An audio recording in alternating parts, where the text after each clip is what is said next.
வணக்கம் மக்களே. ஸோ இன்னைக்கு பார்த்தீங்கன்னா வந்து திடீர்னு நான் எக் பப்ஸ் பண்ணலாம் அப்படின்னு முடிவு பண்ணிட்டேன். எக் பப்ஸ் பார்த்தீங்கன்னா நம்ம ஊரில் கிடைக்கிற மாதிரி வெளியே இங்கே கிடைக்க மாட்டேங்குது, ரேராக தான் இருக்குது. அப்படியே போனாலும் பார்த்தீங்கன்னா அதிக காசு செலவு பண்ணுற மாதிரி இருக்குது. ஸோ நம்மளே அதுக்கான தேவையான பொருட்கள்லாம் வாங்கி இன்னைக்கு வீட்டில் நம்மளே ட்ரை பண்ணி சாப்பிட்டா என்ன அப்படின்னு சொல்லி தான் இந்த முடிவு. ஸோ எக் பப்ஸ்க்கு தேவையானது என்ன அப்படின்னு பார்த்தீங்கன்னா வந்து பஃப் பேஸ்ட்ரி. ஓகேவா, இது வந்து கடையில் வாங்கினது தான்.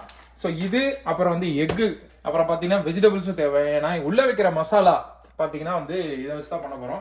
ஸோ இங்கே பேஸ்ட்ரி அப்படின்றது பார்த்தீங்கன்னா அந்த மேலே அந்த ஓடு மாதிரி இருக்கும் தெரியுமா பப்ஸில், அதுதான் உள்ள வைக்கிற மசாலாக்கு தான் பார்த்தீங்கன்னா வந்து இந்த வெஜிடபிள்ஸை நம்ம யூஸ் பண்ண போகிறோம். நம்ம பண்ணுற இந்த எக் பப்ஸில் வந்து ஒவ்வொரு பப்ஸ்லேயும் அரை முட்டை வைக்க போகிறோம். ஒரு முட்டையை பார்த்தீங்கன்னா 2 பப்ஸ் வைக்கலாம். ஸோ நான் இப்போ மொத்தமாக வந்து 4 முட்டை யூஸ் பண்ண போகிறேன். ஸோ 8 பப்ஸ் பண்ணலாம் அப்படின்றது ஐடியா. ஃபர்ஸ்ட் என்னன்னு பார்த்தீங்கன்னா வந்து இந்த முட்டையை வேக வைக்க போகிறோம், இந்த காய்கறிகளை கட் பண்ண போகிறோம். வாங்க.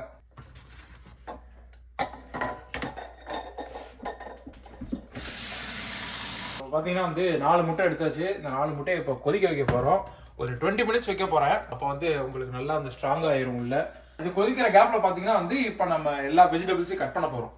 ஸோ இப்போ பார்த்தீங்கன்னா வந்து வெங்காயத்தை உரிச்சாச்சு. இப்போ இதை கட் பண்ணலாம். மக்கள் இப்போ ஆக்சுவலாக பார்த்தீங்கன்னா 2 ஆனியன் வெட்டி இருக்கு. அப்புறம் வந்து ஒரு தக்காளி எடுத்து இப்போ வெட்டுறேன். ஸோ இப்போ பார்த்தீங்கன்னா இப்போ பண்ணுற முட்டை பப்ஸில் வந்து நம்ம மசாலாவும் அதிகமாக போட போகிறோம். ஸோ அதனால வந்து ரொம்ப காரத்தை கொஞ்சம் கம்மியாக வச்சுக்கலாமே அப்படின்றதுக்காக வந்து வெறும் 3 பச்சை மிளகா மட்டும் போடுறேன். இது எல்லாமே வெட்டி வச்சுட்டேன், வெஜிடபிள்ஸ் எல்லாமே. ஸோ இதை வச்சு தான் நம்ம இப்போ மசாலா பண்ண போகிறோம். ஸோ இதோட என்ன சேர்க்க போகிறோம் அப்படின்னு பார்த்தீங்கன்னா வந்து கொஞ்சோண்டு கொத்தமல்லி எடுத்து வச்சிருக்கேன். அப்புறம் பார்த்தீங்கன்னா மஞ்சள் தூள், அப்புறம் மிளகாய் தூள், அப்புறம் ஊர்ல இருந்து கொண்டு வந்த கறி மசால் பொடி இருக்கு. ஸோ மேலும் இதெல்லாம் போட்டு தாளிக்கிறதுக்கு வந்து சில விஷயங்கள் யூஸ் பண்ணணும்ல. ஸோ அதுக்கு தான் பார்த்தீங்கன்னா வந்து சீரகம், சோம்பு, அப்புறம் வந்து இந்த விஷயம் பார்த்தீங்கன்னா வந்து எங்கள் ஊரில் மட்டும் யூஸ் பண்ணுற ஒரு விஷயம் மதுரையில். ஸோ இது வந்து கல்பாசி அப்படின்னு சொல்லுவாங்க. நான்வெஜ் எப்பெல்லாம் சமைக்கிறோமோ அது போட்டால் வந்து கொஞ்சம் எக்ஸ்ட்ரா டேஸ்ட்டாக இருக்கும். ஸோ இது இங்கே கிடைக்கிறது கிடையாது, ஊரில் இருந்து கொண்டு வந்திருக்கு. ஸோ மொத்தமாக போட்டு இப்போ நம்ம கிண்டி நம்ம வந்து மசாலா ரெடி பண்ணலாம். அதில் இப்போ வந்து இந்த கடாயில் தான் போட்டு எல்லாத்தையும் இப்போ ஒன்றா கிட்டலாம் அப்படின்னு இருக்கேன். ஸோ இப்போ வந்து அடுப்பை கொஞ்சம் மீடியமில் வச்சுக்கலாம் ஃபர்ஸ்ட்டு. ஸோ இப்போ பார்த்தீங்கன்னா கடாய் சூடான பிறகு இந்த எல்லாத்தையும் குழச்சி போட்டு அடித்தா மட்டும்தான் வந்து இந்த மசாலா ரெடி ஆகும். அதை வந்து அப்படியே நம்ம பஃப்புக்குள்ள வச்சோம்னா அப்படியே அப்படின்னு இருக்கும்.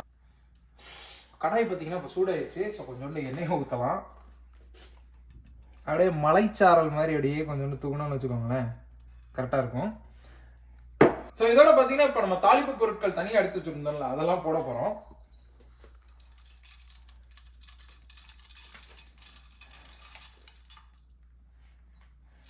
ஸோ இப்போதான் போட்டிருக்கு. இந்த சோம்பு சீரகம்லாம் ஒன்றா சேர்ந்து பொரிக்கிறது கொஞ்சம் நேரம் வெயிட் பண்ணலாம். மக்களை இப்போ வந்து ஜீரகம் வந்து பொரிச்சுக்கிட்டு இருக்கு, நல்லா வாசனையும் வந்துட்டு இருக்கு. ஸோ இப்போ பார்த்தீங்கன்னா இதே கலவையோட நம்ம வந்து இந்த வெங்காயத்தையும் அந்த பச்சை மிளகாயும் போடுவோம். ஸோ ஃபஸ்ட்டு வெங்காயத்தை இழுக்கலாம்.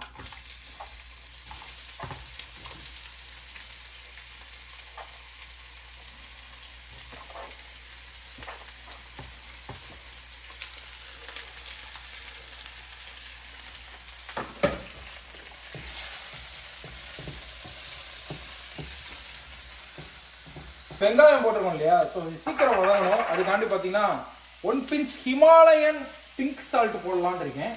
ஸோ போட்டாச்சு. ஹிமாலயாவில இருந்து எடுத்து இந்த சால்ட் பார்த்துக்கோங்க. ஸோ அது போட்டால் கொஞ்சம் சீக்கிரமாக வணங்கணும். மக்களே நம்மளுடைய அந்த மசாலா கலவை பார்த்தீங்கன்னா இப்போ கொஞ்சம் கொஞ்சமாக ரெடி ஆகிட்டு இருக்கு. ஸோ இது பண்ணுற கேப்பில் பார்த்தீங்கன்னா வந்து நம்ம அதுக்கு தேவையான அந்த ஓடை ரெடி பண்ணணும் இல்லையா பப்ஸுக்கு. ஸோ அதுக்கு போய் தான் இந்த கடையில் வாங்கிட்டு வந்தது இந்த பஃப் பேஸ்ட்ரி ஷீட்டு. இது ஆக்சுவலாக ஃப்ரோசன் செக்ஷனில் இருந்துச்சு. அதை எடுத்துகிட்டு வந்து இப்போ கொஞ்சம் நேரம் வெளியே வச்சிருக்கேன். ஏன்னா அப்போ தான் வந்து அது இலகின பிறகு நம்ம யூஸ் பண்ண முடியும்.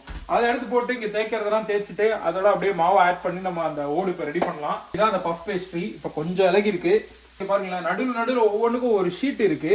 ஸோ இந்த பஃப் பேஸ்ட்ரி அடுத்ததோட ஒட்டக்கூடாது அப்படின்றக்காண்டி அழகா அவங்கள வச்சு கொடுத்துருக்காங்க. ஸோ மேலே இருக்கிறத மட்டும் எடுத்து நம்ம அப்படியே யூஸ் பண்ணிக்கலாம். இப்போ இந்த பேஸ்ட்ரி இருக்கு பார்த்தீங்களா, இது அப்படியே நம்ம யூஸ் பண்ணிக்கலாம். ஆனால் வந்து நம்ம மசாலா முட்டை எல்லாம் வைக்க போறோம் இல்லையா, ஸோ இந்த குட்டி ஸ்கொயர் வந்து கரெக்டாக பத்தாது. ஸோ இதை தூக்கி போட்டு அப்படியே கொஞ்சம் பெருசாக்கலாம்னு பார்க்குறேன். ஸோ அதுக்கு பார்த்தீங்கன்னா கொஞ்சம் இலகிறதுக்கு இந்த மாவு யூஸ் பண்ணுறேன். ஆக்சுவலாக இப்போ நான் பார்த்தீங்கன்னா வந்து கோதுமை மாவு யூஸ் பண்ணுறேன். நீங்கள் மைதா மாவு கூட யூஸ் பண்ணிக்கலாம்.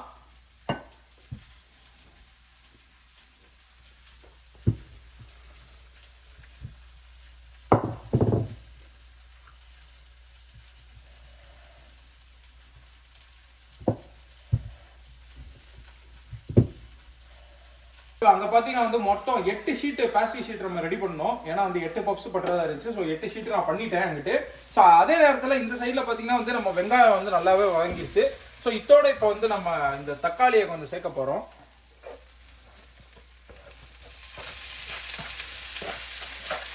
இப்போ இந்த தக்காளியும் இந்த கலவையோட போட்டு அப்படியே நம்ம மிக்ஸ் பண்ணி இது கொஞ்சம் நேரம் வணங்குறதுக்கு நம்ம வெயிட் பண்ணோம். ஸோ இது வணங்கின பிறகு அப்புறம் தான் நம்மளுடைய ஸ்பைசஸ் ஆட் பண்ணுறோம். ஸோ நம்ம எதிர்பார்த்த மாதிரியே நல்ல பயங்கரமான அந்த மசாலா ரெடி ஆகும். இப்போ நம்மளுடைய மசாலா நல்லாவே வதங்கிடுச்சு. ஸோ இப்போ பார்த்தீங்கன்னா இதில் வந்து நம்ம ஸ்பைசஸ்லாம் ஆட் பண்ண போகிறோம். ஸோ மக்களே இந்த மசாலாவோட இப்போ நான் 1/2 ஸ்பூன் மஞ்சள் தூள் போக போகிறேன். ஸோ ஆல்ரெடி பார்த்தீங்கன்னா 3 பச்சை மிளகா போட்டதுனால மசாலா தூள் பார்த்தீங்கன்னா வந்து 1/2 ஸ்பூன் மட்டும் போட போகிறேன். ஏன்னா ரொம்ப நம்மளுக்கு வந்து காரமாக இருந்தால் கடுப்பாக இருக்கும். ஸோ இதோட வந்து இன்னமும் 1/2 ஸ்பூன் கறி மசால் பொடி போட போகிறேன்.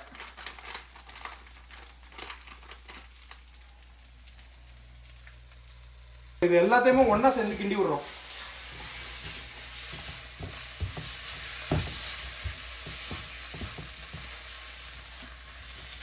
வாசனை பயங்கரமா இருக்கு. சாப்பிட்டு பார்த்தா தான் தெரியும் எப்படி இருக்குன்னு. பார்த்தீங்கன்னா நம்மளுடைய 4 முட்டையும் வந்து உரிச்சாச்சு. இப்போ வந்து அதை 2 கட் பண்ணி வைக்க போறேன்.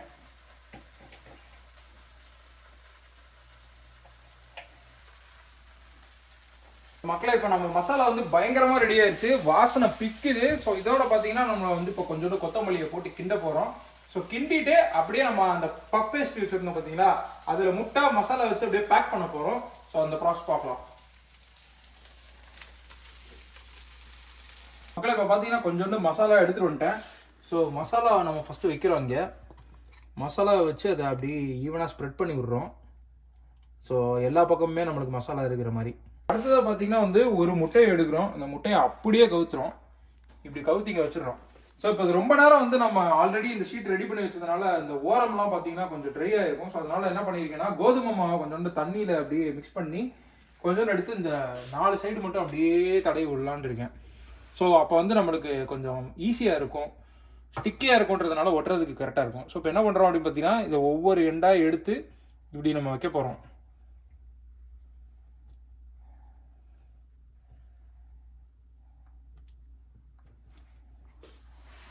இப்போ பார்த்தீங்கன்னா இதுதான் பப்ஸு. இதை அப்படியே தூக்கி நம்ம ஃப்ரை பண்ணோம் அப்படின்னா நம்மளுக்கு சுவையான முட்டை பப்ஸ் ரெடி. எல்லாமே ரெடி பண்ணி வச்சாச்சு. ஸோ இப்போ என்ன பண்ணுறது அப்படின்னா இதை அப்படியே தூக்கி எண்ணெயில் போட்டு ஃப்ரை பண்ண போகிறோம். அவ்வளோதான். இது சைடில் வந்து கேமராவில் காட்டாமல் சில விஷயங்கள் ரெடி பண்ணியிருக்கு. என்ன அப்படின்னு பார்த்தீங்கன்னா மட்டன் சமோசாவும் ரெடி பண்ணியிருக்கு. நீங்கள் இந்த வீடியோ எந்த அளவுக்கு ஆதரவு கொடுக்குறீங்க, லைக் பண்ணுறீங்க அப்படின்றத பொறுத்து மட்டன் சமோசா அடுத்த வீடியோவில் எப்படி பண்ணுறது அப்படின்னு காட்டுவேன். ஸோ இப்போதைக்கு பார்த்தீங்கன்னா வந்து இதை பொரிப்போம். இப்படியே தூக்கி இங்கே வச்சா போதும். சார் ஆக்சுவலாக எதுக்கு வாங்கியிருக்கேன் அப்படின்னு பார்த்தீங்கன்னா வந்து பொரிக்கும் போது எண்ணெய் தெரிக்காதுன்னா வாங்கியிருக்கேன். ஆனால் அந்த அளவுக்கு வந்து வெறித்தனமாக பொரிக்கலன்றதுனால வந்து இப்போ நம்ம அடுத்தடுத்து தூக்கி வைக்கிறோம்.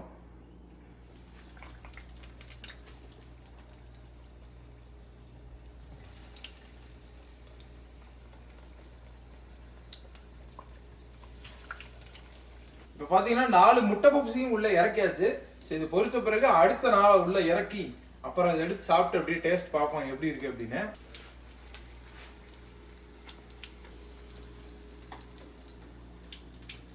ஸோ மக்கள் அவர்களுடைய பொரிச்சு எடுத்து வந்தாச்சு. பார்க்கறதுக்கு நம்ம ஊர்ல பேக்கரியில் வாங்குற முட்டை பப்ஸ் மாதிரியே இருக்கு. ஸோ இப்போ எடுத்து சாப்பிட்டு பார்க்கலாம்.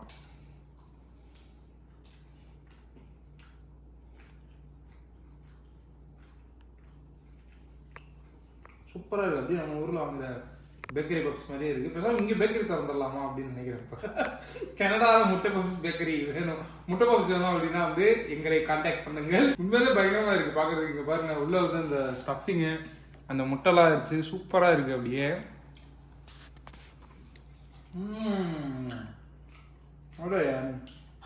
பாண்டியன் எக்ஸ்பிரஸ் பேக்கரி ஓபன் பண்ணலான்னு இருக்கேன்.